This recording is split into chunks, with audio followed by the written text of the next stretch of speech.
Hi, my name is Kev. I'm the Property Prince here on YouTube, and I am half of Two Guys Take on Real Estate. And I hope you subscribe to our channel so you can watch stuff like this, which is the reality of real estate investing. And today we're going to talk a little bit about the video I've got in front of me. You might have already seen this. This is me responding to a tenant who reported a home invasion. And again, if you haven't already seen the original videos, a little warning label here. This might not be for the faint of heart. It does get a little graphic for some viewers. So let's jump right in. I'm going to tell you a little bit about what I'm seeing and why I'm making some of the remarks that I'm making here. I've never been scared to perform a walkthrough of one of my rental properties. I'm going to pause it right there. I've had thousands of tenants. When I say something like that, I mean it. This was bad. I think I said it myself over and over. I've seen everything. There's nothing new under the sun at this point.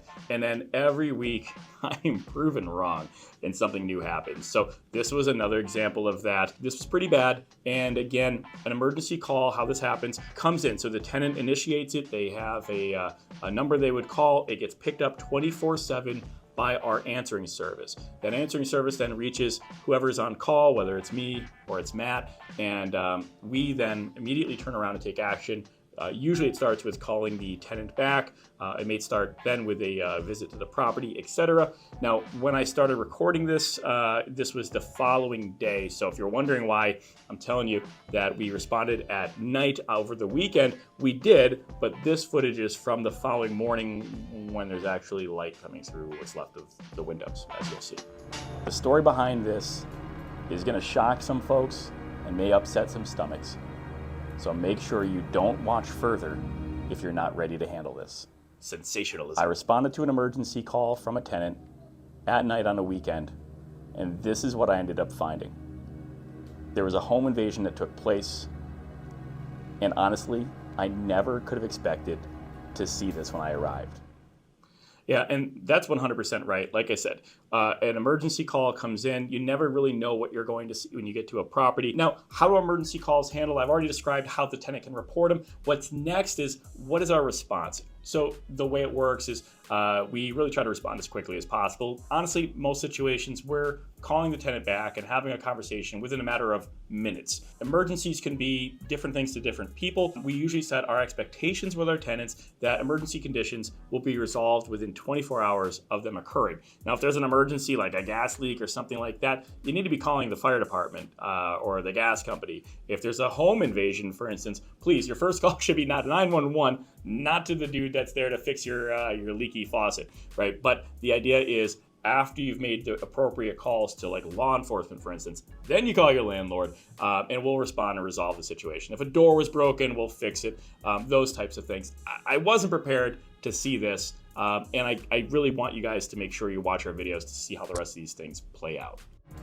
Blood is literally everywhere, and you won't believe what I found at the end of this hallway.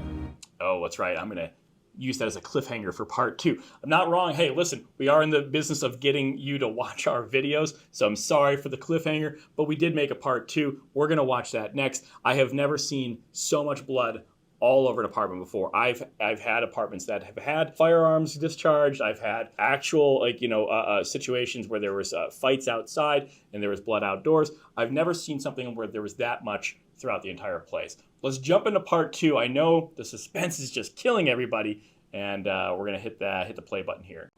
In part 1 of this video, you saw that we had gotten an emergency call from one of our tenants reporting a home invasion at our apartment over the weekend.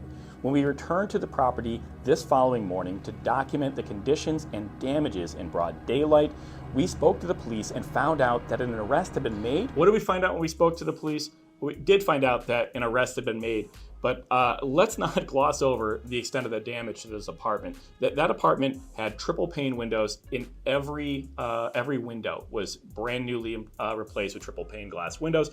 That's 3 panes of glass that it looks like they broke through with must have been their bare hands based on all the blood. It's a 2-bedroom apartment. There's a kitchen, a living area, and 2 bedrooms. And that's a lot of windows. It's very, very expensive for us. It's also very deliberate damage. This wasn't somebody breaking into one of them to get access to an apartment. This is a upper level apartment, so it's not a nobody that did this. It's not a crime of opportunity. This was certainly somebody that was using that apartment as a destination for sure. And things weren't what they seem. In fact, There was no home invasion. This was the result of a house party gone wrong that caused thousands and thousands in damages to the property itself. Yeah, who saw that coming, right? So the tenant, of course, reports it as them being the victim of this crazy just home invasion. Some guy showed up, kicked the door in, and then did all this stuff and then left. Didn't know the guy's name, wouldn't give me any information about it, etc.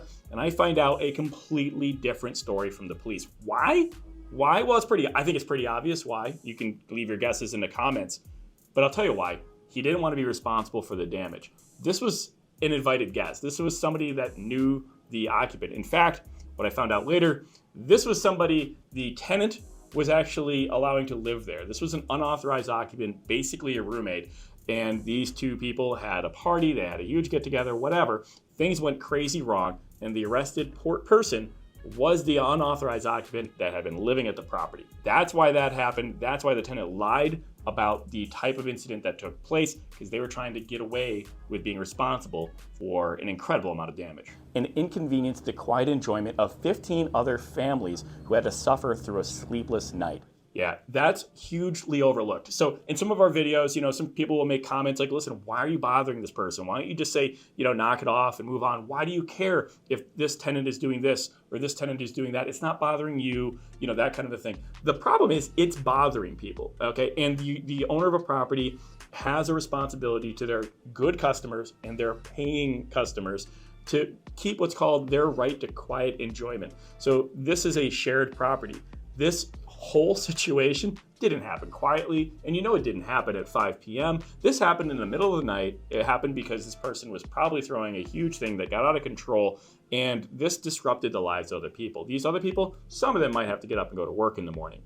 Regardless, they don't deserve, as paying customers, they're paying you for the services of providing a safe, quiet, reasonably safe and quiet home environment, and that's not what they were getting with something like this. So what your responsibilities are to your other neighbors and tenants were being destroyed by this situation as well. That's not okay. It's something as an owner you're also responsible for, so you have to be mindful of something like that.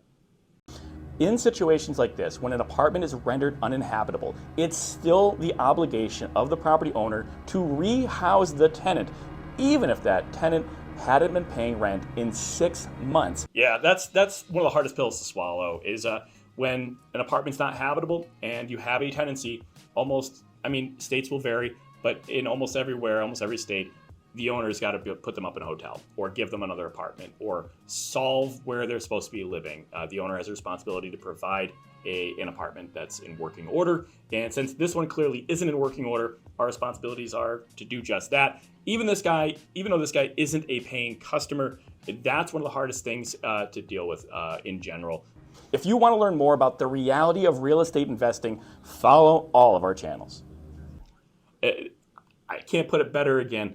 This is the reality of real estate investing. There's so many great people out there and amazing customers that you're going to build relationships with for many, many years. But then there's going to be horror stories and situations like this that you could easily trip and stumble over. And what could easily happen to you is this could be your first customer, which completely puts you out of business. This could offset all the hard work, saving, sacrifices, and risk you took, and completely dismantle your attempts at getting into real estate investing and changing your future and your path to financial freedom. Stumbling over a tenant like this, a customer that treats your property like this early in your career could end your career on the spot.